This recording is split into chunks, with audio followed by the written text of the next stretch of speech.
नमस्कार, ये आकाशवाणी पटना है। अब आप अभिषेक दास से प्रादेशिक समाचार सुनिए। पहले मुख्य समाचार। केंद्र सरकार ने स्पष्ट किया, लॉकडाउन में फंसे प्रवासी कामगारों और छात्रों से नहीं लिया जा रहा है रेल किराया। राज्य सरकार ने कहा, बिहार में कोई जिला नहीं होगा ग्रीन जोन में। 5 जिले मुंगेर, पटना, रोहतास, गया और बक्सर रेड जोन में, बाकी बचे 33 जिले ऑरेंज जोन में। प्रदेश में आज कोविड-19 के 11 नये मामले सामने आए। संक्रमितों की संख्या बढ़कर 528 हुई। समस्तीपुर जिला भी संक्रमण की चपेट में। और कोरोना महामारी से उत्पन्न स्थिति को देखते हुए नियोजित माध्यमिक शिक्षकों ने हड़ताल खत्म कर काम पर वापस लौटने का फैसला किया। अब समाचार विस्तार से। केंद्र सरकार ने स्पष्ट किया है कि लॉकडाउन में फंसे प्रवासी कामगारों और छात्रों से रेल किराया नहीं लिया जा रहा है। स्वास्थ्य मंत्रालय में संयुक्त सचिव लव अग्रवाल ने आज नई दिल्ली में बताया कि रेल किराया का 85% हिस्सा केंद्र सरकार जबकि 15% राज्य सरकारें वहन कर रही हैं। गवर्नमेंट ऑफ इंडिया हो या रेलवेज हो, किसी भी कोशिश में हमने कभी भी कोई भी वर्कर से चार्ज करने की बात नहीं की है। हमने 85% जो पूरी ट्रांसपोर्टेशन का कॉस्ट बियर किया जाता है, वह 85% जो है वो रेलवेज बियर करती हैं, 15% स्टेट को बियर करना है। जो ये प्रोसेस शुरू हुआ है कि जो कुछ लिमिटेड पैसेंजर, जो स्टैंडर्ड पैसेंजर्स है, माइग्रेंट लेबरर्स है, जिनको लिमिटेड लोगों को लेके जाना है for some very particular reason, उसको स्टेट गवर्नमेंट उसी तहत में कोऑर्डिनेट भी कर रही है, एक्सेप्ट फॉर 1 or 2 स्टेट। इस बीच मुख्यमंत्री नीतीश कुमार ने दावा किया है कि श्रमिक विशेष रेलगाड़ियों से आने वाले प्रवासी मजदूरों का रेल किराया समेत अन्य खर्च राज्य सरकार उठाएगी। उन्होंने कहा कि क्वारंटीन सेंटर में 21 दिनों के प्रवास के बाद उन्हें यह राशि दी जाएगी। 21 दिन तक रहने के बाद जब वो निकलेंगे तो उस समय उनको जहां फंसे हुए थे जिस राज्य में, वहां से यहां आने में जितना भी पैसा लगा, रेल का भाड़ा या अन्य प्रकार से उनको पैसा लगा, वो और उसके अलावे 500 रुपया और राज्य सरकार उनको देगी और मिनिमम 1000 रुपया हर व्यक्ति को जो बाहर से आए उनको दिया जाएगा। श्री कुमार ने प्रवासी लोगों को ट्रेन से उनके गृह राज्य भेजे जाने के केंद्र सरकार के फैसले का स्वागत करते हुए एक बार फिर धन्यवाद दिया। इधर बिहार लौटे प्रवासी श्रमिकों ने राज्य वापसी पर प्रसन्नता जताते हुए सरकार के प्रति आभार व्यक्त किया है। शुक्रिया अदा करता हूँ कि हम लोग को अच्छा से हम लोग को बिहार बुलाया, हम लोग को कुछ दिक्कतें नहीं हुआ। सबको धन्यवाद देते हैं कि मतलब आने में दिक्कत कुछ नहीं हुआ, सब अच्छा से आ गए। सरकार का धन्यवाद कहेगा, इतना सरकार हम लोग कर दिया तो धन्यवाद सरकार के कहेगा ना। देश के विभिन्न हिस्सों से कामगारों और छात्रों के साथ साथ अन्य लोगों को लेकर प्रतिदिन राज्य के अलग अलग स्टेशनों पर 8 से 10 ट्रेनें आएंगी। आपदा प्रबंधन विभाग के प्रधान सचिव प्रत्यय अमृत ने बताया कि कोटा से प्रतिदिन 1 ट्रेन का संचालन होगा। उन्होंने बताया कि आज कोटा से खुली ट्रेनें बेगूसराय और गया स्टेशन पहुंची, जिससे 994 छात्र आए हैं। वहीं श्रमिकों को लेकर एक ट्रेन केरल के त्रिशूर और एर्नाकुलम से दानापुर स्टेशन पहुंची है। उन्होंने बताया कि कल कोटा से एक ट्रेन दरभंगा पहुंचेगी, वहीं त्रिशूर से भी एक ट्रेन दरभंगा आएगी। अहमदाबाद और एर्नाकुलम से एक ट्रेन कल मुजफ्फरपुर आएगी। दूसरी तरफ कन्नूर से सहरसा, कोझिकोड से कटिहार, एर्नाकुलम से बरौनी तथा बेंगलुरु से दानापुर भी कल एक ट्रेन आएगी। रेलवे ने स्पष्ट किया है कि 17 मई तक सभी प्रकार की रेल यात्री सेवाओं पर रोक है। विशेष परिस्थितियों के मद्देनजर अभी प्रवासी मजदूरों, तीर्थयात्रियों, पर्यटकों, छात्रों और अन्य फंसे हुए लोगों को लाने के लिए कुछ विशेष रेलगाड़ियां राज्य सरकारों के अनुरोध पर चलाई जा रही हैं। रेलवे केवल उन्हीं यात्रियों को स्वीकार कर रहा है जिनके लिए राज्य सरकारों ने सूची उपलब्ध कराई है। किसी अन्य यात्री या व्यक्ति को यात्रा के लिए रेलवे स्टेशन आने की अनुमति नहीं है और न ही किसी स्टेशन पर टिकट बेचे जा रहे हैं। केंद्र सरकार ने एक बार फिर कहा है कि एक राज्य से दूसरे राज्य के बीच ट्रक और मालवाहक गाड़ियों के परिवहन पर किसी प्रकार की रोक नहीं है। गृह मंत्रालय में संयुक्त सचिव पुण्य सलीला श्रीवास्तव ने कहा कि सामानों के परिवहन से संबंधित शिकायतों के समाधान के लिए केंद्रीय गृह मंत्रालय के तरण कक्ष से संपर्क किया जा सकता है। सभी वाहन चालकों को बताना चाहूंगी कि अगर उन्हें अंतर्राज्यीय आवाजाही में कोई भी समस्या आती है तो वे टोल फ्री नंबर 1930 पर कॉल कर सकते हैं। अगर वे नेशनल हाईवे पर हैं तो वे NHAI के हेल्पलाइन नंबर 1033 पर सहायता के लिए कॉल कर सकते हैं। कोविड-19 महामारी से निपटने के लिए पूर्णबंदी का तीसरा चरण आज से शुरू हो गया है। केंद्र सरकार ने आज से लॉकडाउन 2 सप्ताह के लिए बढ़ाने और कम जोखिम वाले जिलों में पर्याप्त छूट देने की घोषणा की थी। स्वास्थ्य मंत्रालय ने देश के 700 जिलों को रेड, ऑरेंज और ग्रीन क्षेत्रों में विभाजित किया है। एक रिपोर्ट। संपूर्ण बंदी के तीसरे चरण में देश के हर जोन में हवाई, रेल, मेट्रो और अंतर्राज्यीय परिचालन पर रोक रहेगी। स्कूल और शैक्षणिक संस्थान भी बंद रहेंगे। हालांकि कृषि से जुड़े सभी कार्यों की अनुमति जारी रहेगी। ग्रामीण भारत में सभी औद्योगिक और निर्माण गतिविधियों, जिनमें मनरेगा कार्य, खाद्य प्रसंस्करण इकाइयां और ईंट भट्टे शामिल हैं, सुचारू रूप से कार्य कर सकेंगे। सड़क मार्ग से माल यातायात पर भी कोई रोक नहीं है। अस्पतालों में सामान्य OPD और डॉक्टरों के क्लिनिक भी अब खोले जा सकेंगे। कुल मिलाकर लॉकडाउन का यह तीसरा चरण लोगों के लिए काफी रियायतें लेकर आ रहा है। सुपर्णा सैकिया के साथ आनंद चतुर्वेदी, आकाशवाणी समाचार, दिल्ली। इधर बिहार सरकार ने सभी जिलों को सिर्फ रेड और ऑरेंज जोन में बांटा है। गृह विभाग के अपर मुख्य सचिव आमिर सुबहानी ने बताया कि बिहार में कोई भी जिला ग्रीन जोन नहीं होगा।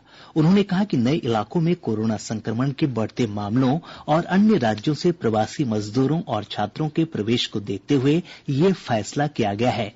उन्होंने बताया कि रेड जोन में आने वाले 5 जिले मुंगेर, पटना, रोहतास, गया और बक्सर में केंद्र सरकार के द्वारा पूर्व में निर्गत आदेश ही लागू रहेंगे। आवश्यक सेवाओं को छोड़कर किसी अन्य प्रकार की दुकानें नहीं खोली जाएंगी। वहीं ऑरेंज जोन में आने वाले 33 जिलों में सभी प्रकार की वस्तुओं के लिए ई-कॉमर्स सेवा, निर्माण कार्य, उद्योग धंधे तथा बाल काटने की दुकानें, स्पा और सैलून को भी खोलने की अनुमति दी गई है।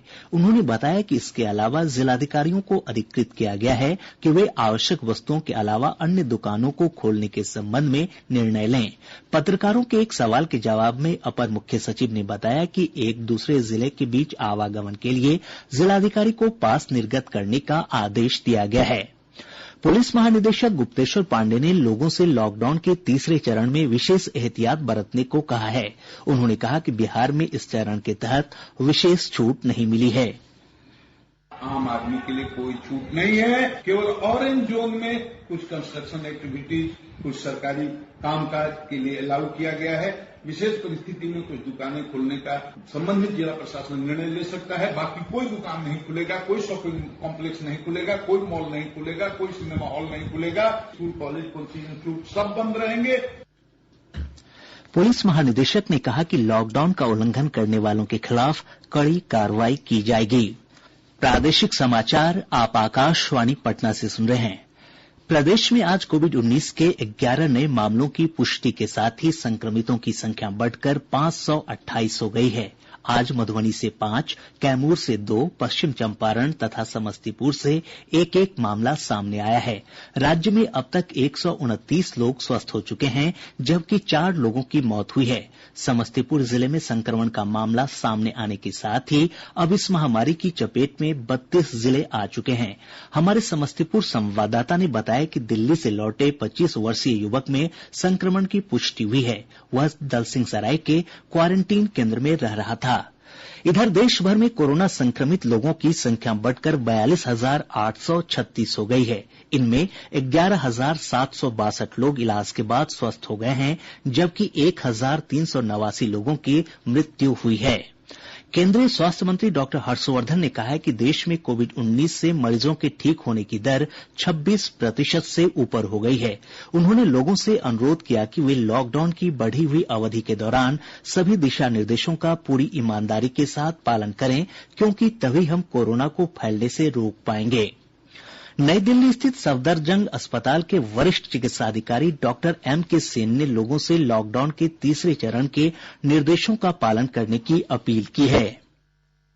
ये घड़ी एक परीक्षा की घड़ी है। ये वक्त हमें और भी अधिक मात्रा में संयम और सुरक्षा और अनुशासन ये चीजों का ध्यान में रखना है। जो लॉकडाउन के मूल मंत्र हैं, जैसे कि सोशल डिस्टेंसिंग हुआ या स्वच्छता, cleanliness, use of mask, hand washing, बाकी जो भी चीजें बतलाई जाती है आमतौर पे, इसको हमें निरंतर इसका पालन हमें करते रहना होगा लॉकडाउन 3 के दौरान भी।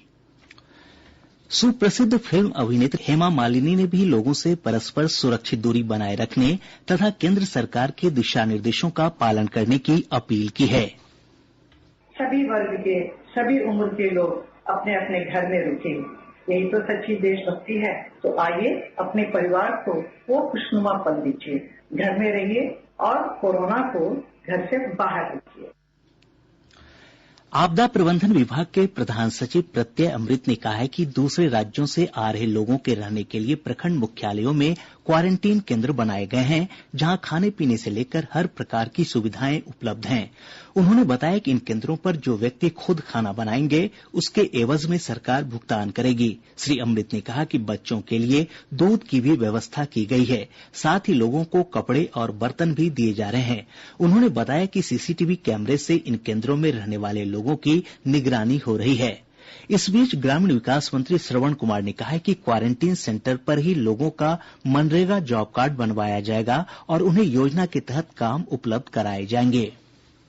जो मजदूर हमारे आ रहे हैं, उनके लिए ग्रामीण विकास विभाग ने पूरी योजना तैयार कर ली है। 11,000 जो हमारे मजदूर आए हैं, उनको हमने जॉब कार्ड बनाया है और जो भी मजदूर आ रहे हैं वो जहाँ पर टिकेंगे पर जाकर के उनका जॉब कार्ड का निर्माण कराएंगे और अगर वो काम चाहेंगे तो काम उनको हम लोग देने का काम करेंगे। तकरीबन 31 लाख योजना हमारी खुली हुई है मनरेगा और तकरीबन 4 लाख योजना पर हमारा काम हो रहा है और आज के तारीख में लगभग 8.5 लाख के आसपास मजदूर हमारे काम कर रहे हैं बिहार में। तो निश्चित रूप से जो आएंगे उनके ग्राम पंचायत में उनको काम देंगे। केंद्र और राज्य सरकार द्वारा लॉकडाउन की अवधि में उपलब्ध कराई जा रही सरकारी सहायता पर लोगों ने प्रसन्नता व्यक्त की है।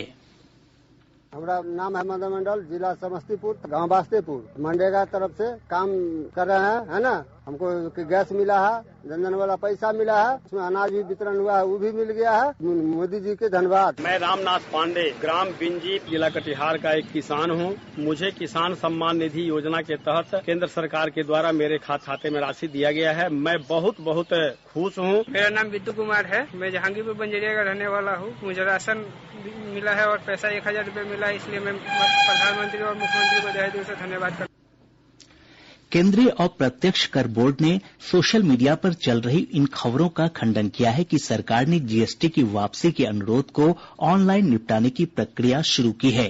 बोर्ड ने इस तरह की खबरों को फर्जी बताते हुए कहा कि करदाता इस तरह के किसी भी लिंक पर क्लिक न करें।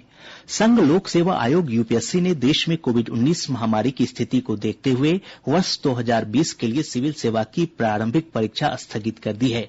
आयोग 20 मई को परीक्षा की नई तिथि की घोषणा करेगा। इससे पहले सिविल सेवा की प्रारंभिक परीक्षा 31 मई को आयोजित होनी थी। कोरोना महामारी से उत्पन्न स्थिति को देखते हुए नियोजित माध्यमिक शिक्षकों ने हड़ताल खत्म कर काम पर वापस लौटने का फैसला किया है। शिक्षा विभाग के अपर मुख्य सचिव आर.के. महाजन ने बताया कि बिहार माध्यमिक शिक्षक संघ के प्रतिनिधि मंडल के साथ बातचीत के बाद हड़ताल समाप्त करने पर सहमति बनी। उन्होंने बताया कि सरकार नो वर्क नो पे के सिद्धांत के अनुरूप हड़ताल की अवधि को छुट्टियों में समंजित करेगी। उन्होंने बताया कि समंजन के बाद ही हड़ताल की अवधि का भुगतान किया जाएगा। श्री महाजन ने कहा कि शिक्षकों पर की गई अनुशासनिक कार्रवाई को वापस लिया जाएगा, हालांकि तोड़फोड़ और हिंसा के मामले वापस नहीं लिए जाएंगे। और अब अंत में मुख्य समाचार एक बार फिर। केंद्र सरकार ने स्पष्ट किया, लॉकडाउन में फंसे प्रवासी कामगारों और छात्रों से नहीं लिया जा रहा है रेल किराया। राज्य सरकार ने कहा, बिहार में कोई जिला नहीं होगा ग्रीन जोन में। 5 जिले मुंगेर, पटना, रोहतास, गया और बक्सर रेड जोन में, बाकी बचे 33 जिले ऑरेंज जोन में। प्रदेश में आज कोविड-19 के 11 नए मामले सामने आए। संक्रमितों की संख्या बढ़कर 528 हुई। समस्तीपुर जिला भी संक्रमण की चपेट में। और कोरोना महामारी से उत्पन्न स्थिति को देखते हुए नियोजित माध्यमिक शिक्षकों ने हड़ताल खत्म कर काम पर वापस लौटने का फैसला किया। इसके साथ ही आकाशवाणी पटना से प्रसारित प्रादेशिक समाचार का ये अंक समाप्त हुआ।